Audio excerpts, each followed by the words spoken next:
कहते हैं इंसान दूसरों से तो लड़ लेता है, मगर जब उसके अपने ही उसके खिलाफ हो जाएं तो बड़े से बड़े आदमी का हौसला टूट जाता है। अफसोस ये है कि पिछले कुछ सालों से भारत के साथ भी ऐसा ही हो रहा है। आपको याद होगा पुलवामा हमले के बाद जब भारत ने सर्जिकल स्ट्राइक की तो मीडिया के एक सेक्शन और नेताओं ने इस पर सवाल उठाए, कहा कि अगर स्ट्राइक की है तो वीडियो दिखाओ। जैसे सर्जिकल स्ट्राइक ना हो गई, उनकी बुआ की शादी का लेडी संगीत हो गया कि वीडियो देखना है उनको।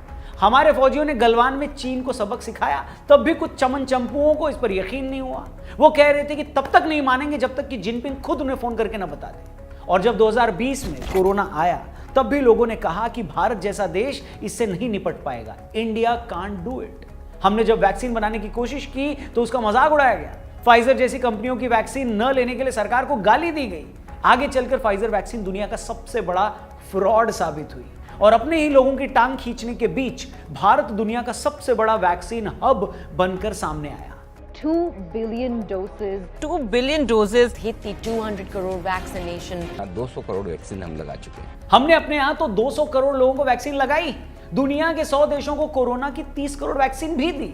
मतलब अपने ही लोगों से मजाक उड़वाने से लेकर कोरोना के टाइम में दुनिया की सबसे बड़ी सक्सेस स्टोरी बनने तक हमारे साइंटिस्ट ने क्या कमाल कर दिया। और उसी कमाल की कहानी है द वैक्सीन वॉर। मैंने फैसला किया हम वैक्सीन बनाएंगे। तो क्या कहती है फिल्म और क्यों ये फिल्म हम सबको देखनी चाहिए, और भारतीय वैक्सीन से जुड़ी ऐसी कौन सी बात है जो फिल्म आने से पहले शायद ही किसी को पता होगी। तो आइए उन सब पर बात करते हैं। वीडियो ध्यान से देखिएगा। वीडियो अगर सही लगे सचमुच तो अपने दोस्तों से, अपने रिश्तेदारों से, सबसे इसे जरूर शेयर करिएगा। शुरू करते हैं। अब बताओ वैक्सीन बनेगी या नहीं? सर बहुत जल्दी बनेगी, सबसे पहले बनेगी और सबसे ज्यादा सुरक्षित बनेगी। भारत की एकमात्र इंडिजिनस वैक्सीन, भारत की अपनी वैक्सीन। नमस्कार दोस्तों, मैं हूं रौनक, आप देख रहे हैं फनतंत्र। आज हम जिस फिल्म की बात करने वाले हैं उस पर अगले कुछ दिनों में खूब रोना स्यापा होने वाला है। बहुत सारी छातियां कूटी जाएंगी। कश्मीर फाइल्स और द केरला स्टोरी की तरह बहुत सारे लोग जमीन पर लौट जाएंगे। मगर कहते हैं ना कि इश्क, तोंद और सच्चाई जितना छुपाएं उतना ही बाहर आ जाती है। तो वैक्सीन वॉर के साथ विवेक अग्निहोत्री ने भी यही किया है। द वैक्सीन वॉर में बताया गया है कि जब जिनपिंग की छोटी ननद का लड़का कोरोना वायरस जब भारत आया तो हमारे साइंटिस्ट को कैसे एक साथ 3 लड़ाइयां लड़नी पड़ी। पहली लड़ाई थी कोरोना वायरस से, दूसरी थी उसका इलाज ढूंढने की, और तीसरी और सबसे बड़ी लड़ाई थी उन लोगों से जो चाहते ही नहीं थे कि भारत कोरोना की वैक्सीन बनाए, जिनका दबाव था कि भारत बाहर से वैक्सीन खरीदे, जो हर दिन जलती लाशों को देखकर खुश हो रहे थे। इससे पहले कि इन लोगों की मैं बात करूं, उनके पोल पट्टे खोलूं, हम शुरू से शुरू करते हैं। तो जैसे कि मैंने कहा, जब कोविड भारत में आया तो सबसे पहला चैलेंज ये था उसे समझने का। साइंटिस्टों को ये जानना था कि भैया ये बला क्या है, कौन गांव है, कौन जात है। आप दुश्मन को तभी हरा पाएंगे ना जब पहले ये पता हो कि वो है क्या।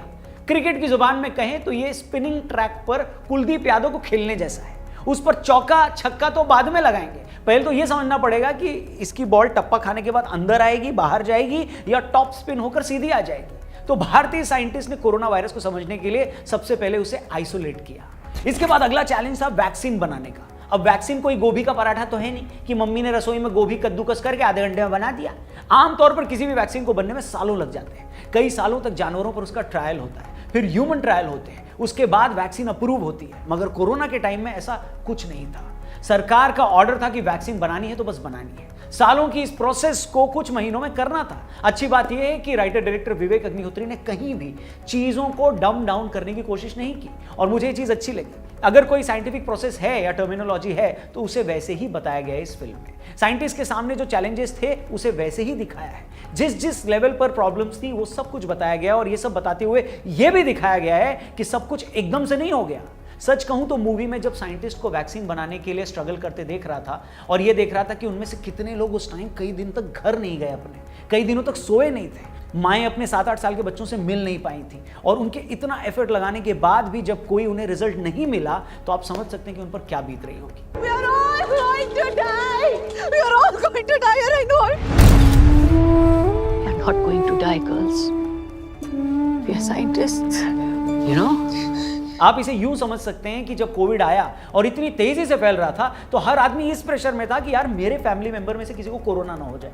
खुद को और अपनी फैमिली को बचाना हमें हमारी सबसे बड़ी रिस्पॉन्सिबिलिटी लग रही थी। अब आप उन साइंटिस्ट के बारे में सोचिए जिन्हें अपनी भी जान बचानी थी, घर वालों की भी फिक्र करनी थी, और उन्हें यह भी पता था कि अगर हमें पूरे देश को बचाना है तो वैक्सीन बनानी ही होगी। मतलब आप सो नहीं पा रहे हैं, फैमिली से दूर हैं, आपका शरीर साथ नहीं दे रहा, फिर आप हार भी नहीं मान सकते, क्योंकि आपके हारने का मतलब है पूरे के पूरे देश का हार जाना। यानी ये वो इमोशन है जहां कुछ लोग पूरे के पूरे देश को बचाने में लगे हैं। ये सच में आपको एक वॉर वाली फीलिंग देता है। तो फिल्म में हमारे साइंटिस्ट के सामने सबसे बड़ा चैलेंज तो अपने लोगों के लिए वैक्सीन बनाने का था, मगर इससे भी बड़ा चैलेंज जो था, जिसे देखकर शायद आपका खून खौल जाए, वो ये कि कैसे जब हमारे वैज्ञानिक वैक्सीन बनाने में लगे थे, इसी टाइम मीडिया का एक सेक्शन हमारे ही वैज्ञानिकों का हौसला तोड़ने में लगा था।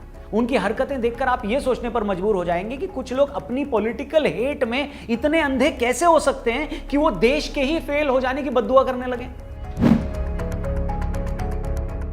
अच्छा, जैसा मैंने अपनी इंट्रो में शुरू में कहा था कि इंसान हो या कोई कंट्री, हम दूसरों से तो लड़ लेते हैं, मगर अपने ही लोगों से लड़ने में इंसान टूट जाता है। वैक्सीन वॉर में भी यही दिखाया है। जैसे ही कुछ एजेंडाधारी पत्रकारों को यह पता लगता है कि कोरोना से लड़ने के लिए अपने ही देश में वैक्सीन बन रही है, तो वो घबरा जाते हैं। उनकी घबराहट के दो कारण हैं। अब आप गंदी सोच का लेवल देखिए। घबराहट का कारण नंबर 1 कि कहीं भारत में अगर कोरोना की वैक्सीन बन गई और हमने टाइम पर लोगों को लगाकर उनकी जान बचा ली, तो इससे कहीं सरकार हीरो ना बन जाए।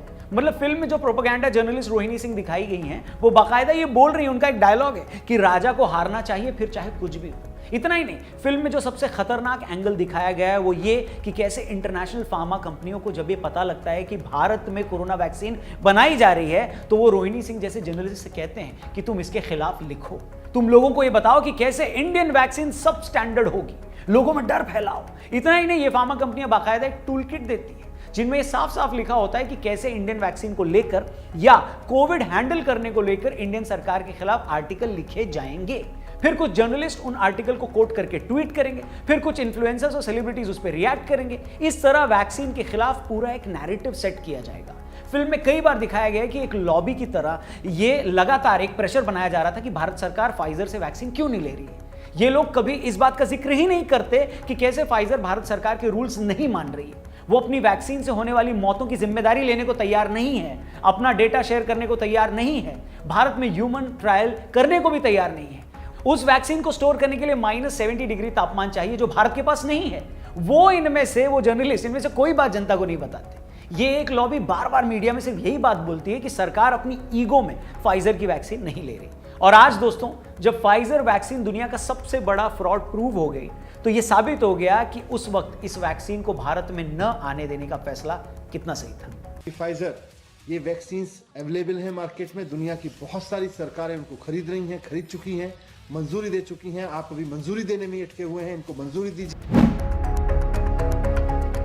आपको पता है, जिस फाइजर वैक्सीन को भारत में परमिशन देने को लेकर कोविड टाइम में बाकायदा लॉबिंग की जा रही थी, आज वो दुनिया का सबसे बड़ा फ्रॉड साबित हुई है। फाइजर वैक्सीन जब शुरू में आई तो इसने कहा कि हमारी वैक्सीन तो 100 से 95% तक इफेक्टिव है। फिर ये 95% से 88% पर आ गया, फिर 70 पर आए, और इसका आंकड़ा गिरते गिरते इतना नीचे चला गया कि लोगों के होश उड़ गए। दुनिया के सबसे अमीर आदमी इलॉन मस्क ने कुछ दिन पहले फाइजर के इसी फ्रॉड को बेनकाब करते हुए एक वीडियो भी शेयर किया था, जिसमें दिखाया कि कैसे हर बीतते दिन के साथ फाइजर की एफिकेसी रेट गिरती गई। जिन जिन देशों में ये वैक्सीन दी गई, वहां लोगों को कई तरह की कॉम्प्लिकेशंस आई।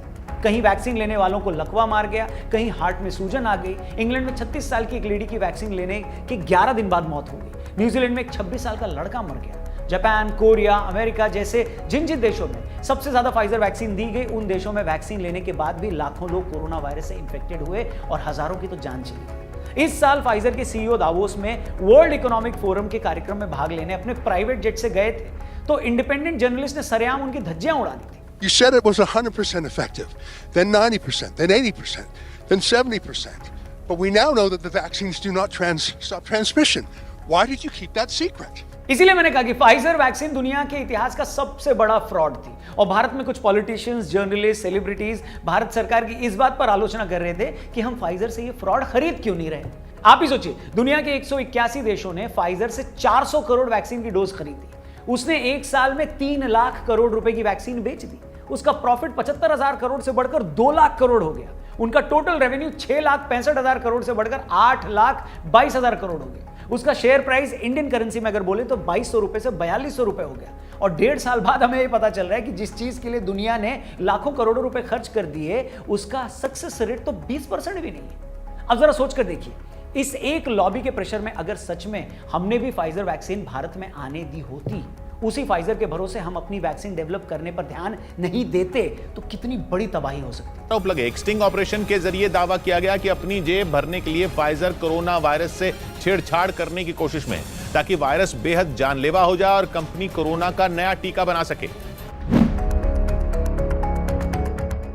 फिल्म में एक बात बार बार अंडरलाइन की गई है, जब भी journalist Rohini Singh Indian vaccine के अगेंस्ट कुछ लिखती हैं या भारत में जलती लाशों की तस्वीरें बाहर की मीडिया को बेचती हैं, तो सामने वाला कैरेक्टर उन्हें जरूर ये कहता है कि आप गवर्नमेंट से, सरकार से नफरत करते करते अपने देश के अगेंस्ट क्यों हो गई, अपने देश को हारते क्यों देखना चाहती हैं। पता नहीं क्यों ऐसी बहुत सारी चीजें हाल के सालों में हुई जिन्हें देखकर मैं भी हैरान होता हूं कि सच में कुछ लोग ऐसा क्यों कर रहे हैं। अगर इंडियन आर्मी ये कहती है कि हाँ उसने सर्जिकल स्ट्राइक की है, तो आप उस पर ऐसे सवाल करते हैं जैसे आर्मी सरकार को कोई पॉलिटिकल फायदा पहुंचाने के लिए झूठ बोल रही है। इंडियन आर्मी झूठ बोल रही है। हम जानते हैं सरकारें दूध की धुली नहीं होती, लेकिन आपका फर्स्ट रिएक्शन हमेशा डाउट करने का क्यों होता है। आप सोचिए, उरी के टाइम पाकिस्तान तो डिनायल मोड में था ही। अगर हमारे भी कुछ लोग कहेंगे कि हाँ भाई सबूत दिखाओ, तो एज ए कंट्री आप पाकिस्तान के सामने हमें नीचा नहीं दिखाओगे। उसी तरह आपने गलवान के टाइम भी किया। वो तो खुद बाद में चीन ने गलवान में मारे गए अपने सैनिकों को मरणोपरांत सम्मान दिया। बाहर की मैगजीन्स ने चीनी सैनिकों के मरने की बात लिखी, तब जाकर कुछ लोग ये माने।